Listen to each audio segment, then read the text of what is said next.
कि जैसे आप मस्जिद में आते हैं और जमात शुरू हो चुकी हो, तो आप शामिल हों और नियत कीजिए। पहले नियत करने के बाद इमाम जिस भी रुकन में मौजूद है, क़याम में है, रुकू में है, सजदा में है या तशहुद में है, तो नियत करने के बाद आपने तकबीर ऊला कही, अल्लाहु अकबर कह के हाथ बांधने, क्योंकि नमाज में क़याम फर्ज है। ठीक है। अगर तो इमाम ऑलरेडी क़याम की हालत में है, ठीक है, तो हम उसी तरह ही सिर्फ तकबीर ऊला कहेंगे। सही। तकबीर ऊला कहकर और हम हाथ बांध लेंगे। सही।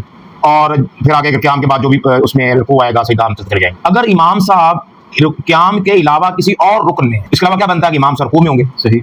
इमाम साहब कौमा जो रुकू के बाद जो खड़े होते हैं, कौमा कहते हैं, या सजदे में होंगे, ठीक है, या आखिरी तशहुद में या दुनिया की तशहुद में, तो उसमें क्या करना है कि आप मिले, नियत की और तकबीरुल हाथ उठाए, ऐसे इशारा किया, यानी क़याम का फर्ज पूरा किया, साथ ही रुकू में चले जाएं, या रुकू में खड़े हैं, या फिर आगे सजदे में चले जाएं, या आगे आप तशहुद में चले जाएं। अगर तशहुद में बैठे हैं तो फिर उन्होंने सिर्फ इशारा करना है। हाँ, तकबीर उला कही, अल्लाहु अकबर, तो ये हाथ बांधे, फिर नीचे अल्लाहु अकबर कहते हैं, तशहुद में बैठ जाने।